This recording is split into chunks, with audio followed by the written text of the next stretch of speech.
Welcome to eternal study. आज से हम फिजिक्स के प्रीवियस ईयर क्वेश्चंस की सीरीज स्टार्ट कर रहे हैं। बायो की सीरीज ऑलरेडी हो चुकी है, जिसका वीडियो डेली 5 बजे शाम को अपलोड होता है। तो अगर आपने अभी तक उसको नहीं देखा है तो उसका लिंक आपको डिस्क्रिप्शन बॉक्स में मैं डलवा दूँगी, आप वहाँ जाकर वीडियो देख सकते हैं। अगर आपने चैनल को सब्सक्राइब नहीं किया है तो इसको सब्सक्राइब करके बेल आइकन दबा लीजिए ताकि आपको वीडियोस के नोटिफिकेशन मिलते रहें। हमारे चैनल पर डेली 5 बजे मॉर्निंग में करंट अफेयर की क्लासेस चलते हैं, तो आप उसको देखना ना भूलें। अगर आप सबको हमारे सभी क्लासेस के PDF चाहिए तो आप हमें टेलीग्राम पर भी फॉलो कर लें, जिसका लिंक डिस्क्रिप्शन बॉक्स में दिया गया है। और अगर आपने हमें इंस्टाग्राम पर फॉलो नहीं किया है तो वहाँ भी फॉलो कर लें। तो चलिए आप क्वेश्चन स्टार्ट करते हैं। आज का पहला क्वेश्चन है, who developed the technology of underground nuclear explosion. वह कौन व्यक्ति थे जिन्होंने अंडरग्राउंड न्यूक्लियर एक्सप्लोजन की टेक्नोलॉजी को डेवलप किया था? तो इसका आंसर है डॉक्टर होमी जहांगीर बाबा। यहाँ पर मिस्टेक हो गई है, तो यहाँ पर होमी होगा। इनको father of Indian nuclear programme भी कहा जाता है। अगला क्वेश्चन है, which coal produces most heat per unit. वह कौन सा कोल है जो कि सबसे ज़्यादा हीट को प्रोड्यूस करता है? तो इसका आंसर है एंथ्रासाइट। एंथ्रासाइट एक वैरायटी ऑफ कोल है दैट हैज़ मेटेलिक सब मेटेलिक क्लस्टर। इसमें कार्बन की मात्रा 92 से 98% होती है। अगला question, which wave is used for communication bye artificial satellite. Artificial satellite के द्वारा कम्युनिकेशन के लिए किस वेव का यूज़ किया जाता है? तो इसका आंसर है माइक्रोवेव्स। माइक्रोवेव्स एक इलेक्ट्रोमैग्नेटिक रेडिएशंस होती हैं जिनका वेवलेंथ अबाउट 1 मीटर से 1 मिलीमीटर होता है, with frequency between 300 megahertz that means 1 metre and 300 gigahertz that means 1 millimeter. अगला क्वेश्चन है, what is found in frequency modulation। Frequency modulation से हमें क्या प्राप्त होता है? तो इसका आंसर है फिक्स्ड फ्रीक्वेंसी। अब फ्रीक्वेंसी मॉड्यूलेशन की बात की है तो इससे मैं बता देती हूँ कि एक फ्रीक्वेंसी मॉड्यूलेशन एक मेथड है of transmitting signals specially in radio broadcasting, जिसमें कि वैल्यू जो है सिग्नल की वो दी जाती है by frequency of high carrier wave. अगला क्वेश्चन है, the dimension of momentum is equal to what. Momentum की जो डायमेंशन होती है वो किसके इक्वल होती है? तो इसका आंसर है impulse. Impulse has same dimension and unit as momentum. Momentum की यूनिट होती है kg मीटर पर सेकेंड। यह एक ऐसा यूनिट है जो कि इम्पल्स के इक्वल होती है। मोमेंटम को लीनियर मोमेंटम और ट्रांसलेशनल मोमेंटम भी कहा जाता है। मोमेंटम जो है वो प्रोडक्ट होता है मास और वेलोसिटी का, किसी भी ऑब्जेक्ट की। यह एक वेक्टर क्वांटिटी है जो कि मैग्नीट्यूड एंड डायरेक्शन बताता है। मोमेंटम को हम इस साइन से डिनोट करते हैं जो कि इक्वल होता है मास इनटू वेलोसिटी। इम्पल्स जो है वो होता है product of force and time, और फोर्स होता है product of mass into acceleration. तो इम्पल्स की SI यूनिट होती है न्यूटन सेकेंड। अगला क्वेश्चन है, example of fundamental quantity. Fundamental quantity का क्या एग्जाम्पल होता है? तो इसका आंसर है टाइम। अगला क्वेश्चन है, if the diameter of capillary is doubled then the rise of water level in it will be. अगर हम कैपिलरी की डायमीटर को डबल कर दें तो वाटर लेवल जो होगा वो क्या हो जाएगा? तो वो हाफ हो जाएगा। इसका आंसर है हाफ। तो कैपिलरी की अगर डायमीटर डबल होगी तो rise of water level will be half. अगला क्वेश्चन है, why the needle of iron swims on a water surface when it keeped gently. इस क्वेश्चन का मतलब है कि अगर हम आयरन नीडल को किसी वाटर सरफेस पे ऐसे ही डाल दें तो वो क्या होगी। तो इसका आंसर है कि ड्यू टू सरफेस टेंशन वह फ्लोट करने लगेगी। सरफेस टेंशन को हिंदी में सतही तनाव भी कहते हैं, जो कि डेंस ऑब्जेक्ट को फ्लोट कराता है। अगला क्वेश्चन है, photostat machine work on which technique. Photostat machine किस टेक्निक पे काम करती है। तो इसका आंसर है थर्मल इमेज मेकिंग। अगला क्वेश्चन है, gamma race can cause. Gamma rays से हमें क्या मिलता है या फिर क्या होता है। गामा रेस से जीन म्यूटेशन, जिसको हम जीन उत्परिवर्तन कहते हैं, जिसका मतलब जीन की संरचना में परिवर्तन। इस तरह के म्यूटेशन को पॉइंट म्यूटेशन अथवा जीन म्यूटेशन कहते हैं। इंग्लिश में कहें तो changes in single DNA bases known as gene mutation. Gamma को इस साइन से डिनोट किया जाता है या रिप्रेजेंट किया जाता है। यह एक प्रकार का विद्युत चुंबकीय है, फोटोन है, विद्युत चुंबकीय photon. Gamma rays have the smallest wavelength, सबसे स्मॉलेस्ट वेवलेंथ होती है गामा रेस की। They are produced by the hottest and most energetic object in the universe.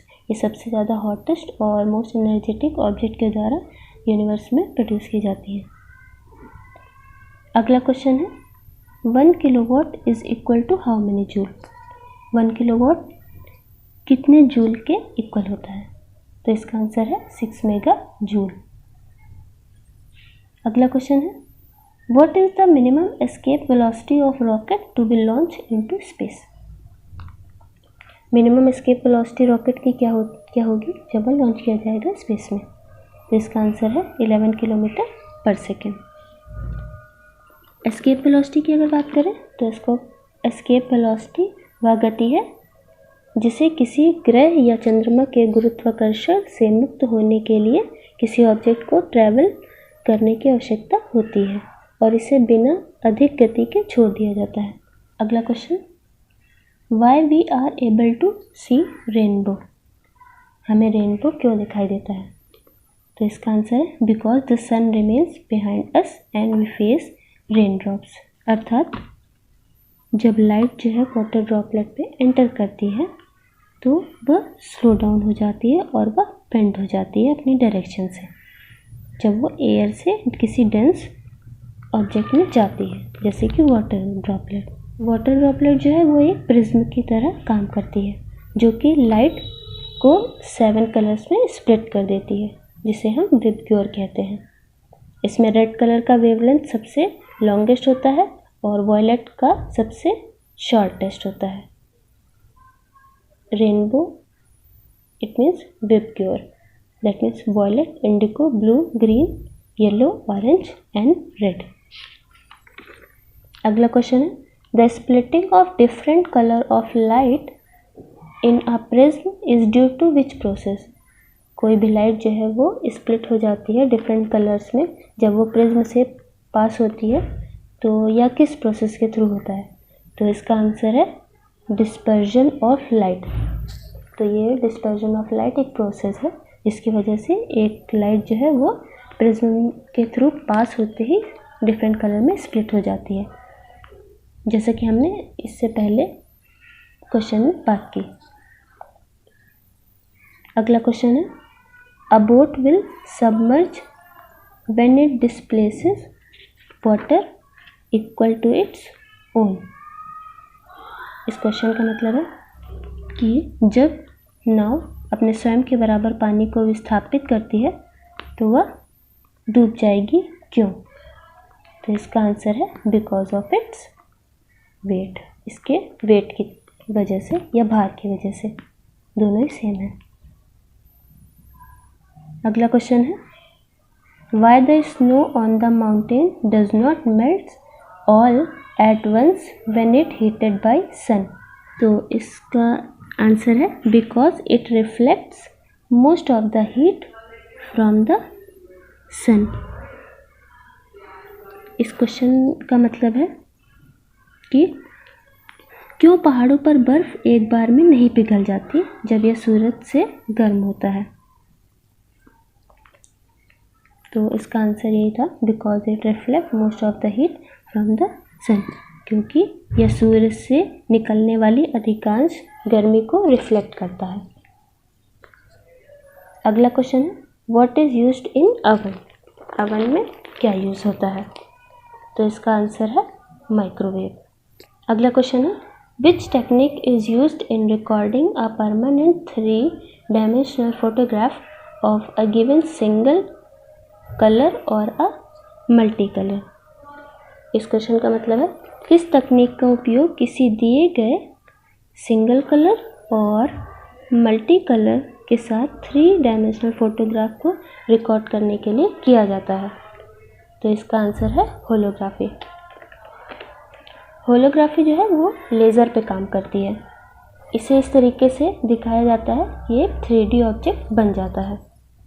Holography hollow plus graphy से बना, होलो का मतलब होल और ग्राफी का मतलब लिखना।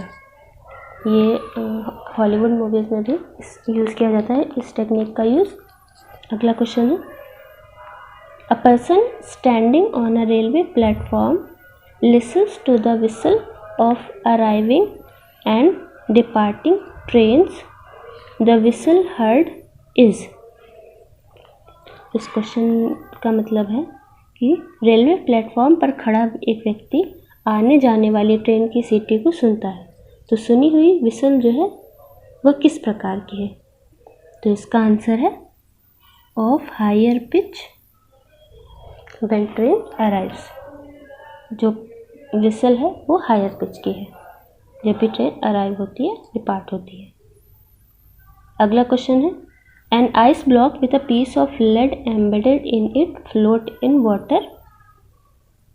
If ice melt, what will happen to water level? इस क्वेश्चन का मतलब है एक बर्फ का ब्लॉक है जो कि लेड के टुकड़े से मतलब मिक्स होता है, वह पानी में तैरता है। अगर बर्फ पिघलेगी तो जल का स्तर क्या होगा। तो इसका आंसर है कि जल का स्तर जो है वह फॉल हो जाएगा। एक एग्जांपल ले लेते हैं कि एक ब्लॉक है वही आइस और लेड शॉट का जो कि एम्बेडेड है, तो वो फ्लोट कर रहा है water content in a vessel, किसी वेसल में भरा हुआ है। व्हेन द आइस जो है वो कम्प्लीटली मेल्ट्स, तो लेवल जो होगा वाटर का वो फॉल हो जाएगा। अगला क्वेश्चन है the velocity of heat radiation in vacuum is equal to what. इस क्वेश्चन का मतलब है कि जो वेलोसिटी है हीट रेडिएशन की वो वैक्यूम में किसके इक्वल होती है। तो इसका आंसर है equal to that of light. तो वह लाइट के इक्वल होती है। अगला क्वेश्चन है the plastic material commonly used for making gear wheels. जो प्लास्टिक मटेरियल है जो कि यूज़ किया जाता है गियर व्हील्स बनाने के लिए, तो वह कौन सा होता है। तो इसका आंसर है नायलॉन्स। अगला क्वेश्चन है which tube is used to make x-ray. X-rays को फॉर्म करने के लिए किस ट्यूब का इस्तेमाल किया जाता है। तो इसका आंसर है कोलिन ट्यूब। अगला क्वेश्चन है when heated from 0 to 10 degree Celsius what will happen to volume of water। जब भी 0 से 10 डिग्री सेल्सियस तक के हीट किया जाता है तो वाटर के वॉल्यूम पर क्या प्रभाव पड़ेगा। तो इसका आंसर है पहले डिक्रीज करेगा फिर वह इंक्रीज करेगा, फर्स्ट डिक्रीज देन इंक्रीज। तो इसका रीज़न यह है कि वाटर जो है जब हीट किया जाएगा 0 डिग्री सेल्सियस पे तो उसका वॉल्यूम जो है वो डिक्रीज हो जाता है, बिकॉज उसकी डेंसिटी जो है वो बढ़ जाती है। तो वी कैन सी दैट जो ये इफेक्ट है यह 4 डिग्री सेल्सियस तक होता है, बिकॉज डेंसिटी जो है आइस की वह 4 डिग्री सेल्सियस पे मैक्सिमम होती है। आफ्टर दैट जब जैसे ही टेम्परेचर इंक्रीज होता है तो वॉल्यूम इंक्रीज होना स्टार्ट हो जाता है और डेंसिटी घटना स्टार्ट हो जाती है। तो यह पहले डिक्रीज होता है फिर इंक्रीज होता है। लास्ट क्वेश्चन है, energy is continuously created in the sun is due to. इस क्वेश्चन का मतलब है कि एनर्जी जो है वो कॉन्टिन्यूसली क्रिएट होती है सन में, किस कारण की वजह से। तो इसका आंसर है न्यूक्लियर फ्यूजन। न्यूक्लियर फ्यूजन की बात करें तो न्यूक्लियर फ्यूजन जो है वो एक न्यूक्लियर रिएक्शन है जो कि 2 या 2 से ज़्यादा एटॉमिक न्यूक्लियस जब ज्वाइन होते हैं और फ्यूज होते हैं to form a single heavier nucleus. इस प्रोसेस के दौरान मैटर कंजर्व नहीं होता because some of the mass जो होता है फ्यूजिंग न्यूक्लियाई का वो कन्वर्ट हो जाता है एनर्जी में जो कि रिलीज होती है। तो ये सारे क्वेश्चन पहले पूछे जा चुके हैं, तो आप इसको ध्यान से याद कर लीजिए और वीडियो कैसा लगा कमेंट बॉक्स में कमेंट करके ज़रूर बताइए और वीडियो को लाइक और शेयर ज़रूर कर दें। वीडियो देखने के लिए धन्यवाद।